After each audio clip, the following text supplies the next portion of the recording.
Hey everyone, and welcome to summer term. Boy, that was a very quick break. I hope you got a chance to actually get some much needed rest. I know not nearly enough, I'm sure.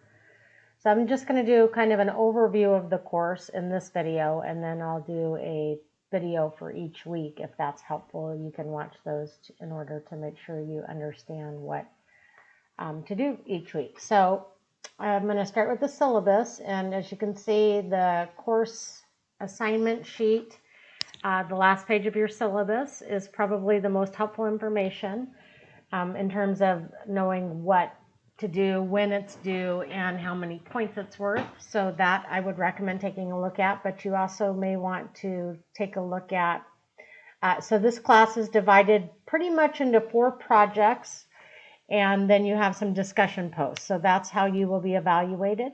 So the 4 projects equal 75% of your grade, and then the discussion posts equal 25%.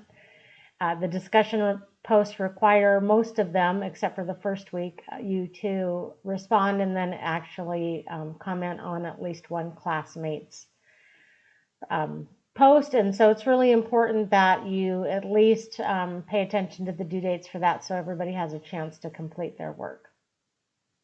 So the 4 projects that you'll be doing is you're going to do a STEM brief. That's your first project. You'll be doing a STEM experience project, which is kind of a reflection on your own practices and experiences with STEM, and then you'll be doing a portfolio, resource portfolio, that looks at best practices in STEM instruction. It's a collection of different kinds of resources. And then your final project, which is actually worth 120 points, is you're going to design a STEM unit, 3 to 5 lessons.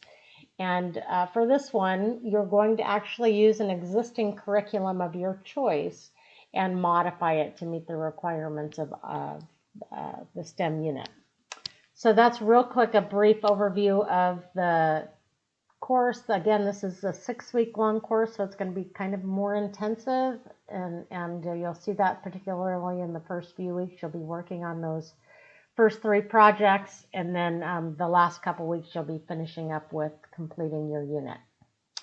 So if we look at our Canvas site, it's organized, for those of you that have had me in class a few times, it's organized a little differently. I don't know why I did this. I tend to get bored, I think, with it and decide to do something different. So we'll see how this works.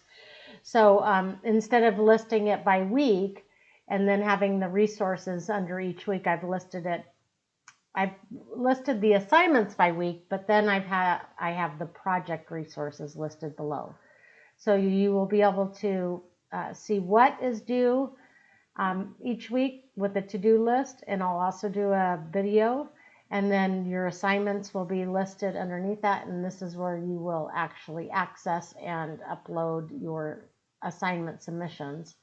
But all the resources you need to work on the 4 projects will be below, and that's really, this class more than any is project-based, I think, in terms of just organizing the resources. So again, 4 projects, and those are worth 75% of your grade, with the final project being worth twice as much as the other 3. And then the discussion posts are each worth 20 points, and you'll have one each week for the first 5 weeks, no discussion the final week. And some important information that will be helpful is we will be using a textbook, although it's one that some of you actually may have a printed copy of the Project Learning Tree text if you took science methods from us for elementary students. You can use that paper copy of the text if you still have it, and if you don't, or if you want an electronic version of it, it hasn't been updated recently. They're actually in the process and should next year have a new version out that is aligned with the NGSS standards. So you'll have access, if you want, through this link to purchase the ebook.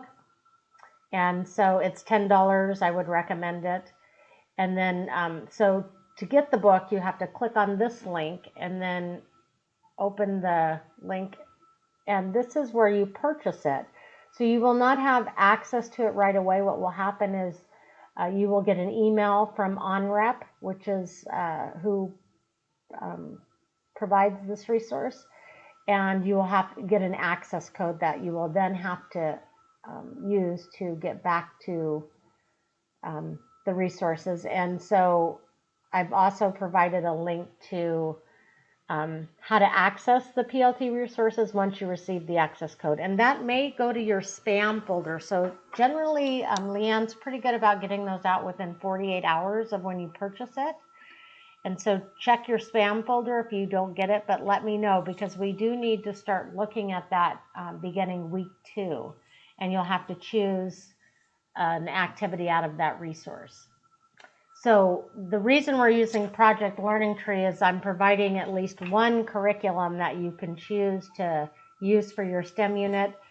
You get to choose what curriculum you're going to base that off of. And so if you have access to other curriculum through your school district or your educational context, or you want to just explore some other curriculum, by all means, you're welcome to do that. But the Project Learning Tree one is a less expensive curriculum that we can provide access to for you to use to just practice.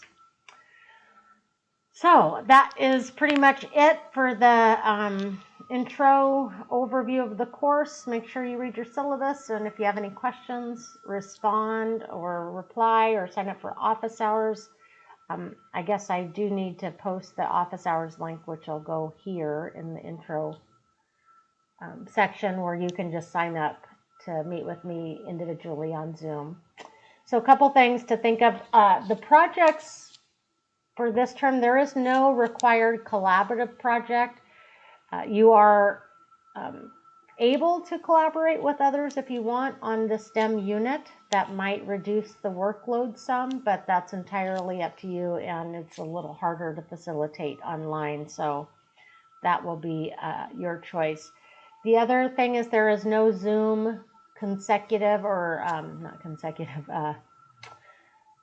synchronous meetings. However, I may send out a doodle poll to see, again, we'll see if there's people who want to get together and just meet on Zoom, maybe once or twice during the term, just to have a chance to meet, talk, collaborate, whatever.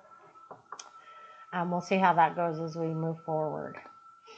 A good place to ask questions is in this help forum. That way everybody sees the question and I can respond to it only once. Oftentimes there's, if there's something wrong with an assignment or something's unclear, I get several emails. So if you post your question in the help forum, that might be useful for your classmates to see, and then I can respond once instead of multiple times. So I look forward to working with you. I have had all of you now at least once in class, and so that is always really nice to have returning students that I am familiar with and that we have started to build a relationship with, that recognizing that, again, all online classes, it's difficult to do that. So please feel free to email me anytime with questions. If you want to just go through something, talk through something, I'm happy to schedule telephone calls or Zoom meetings or whatever works best for you. I look forward to a productive and good term, and look for the next video for week 1.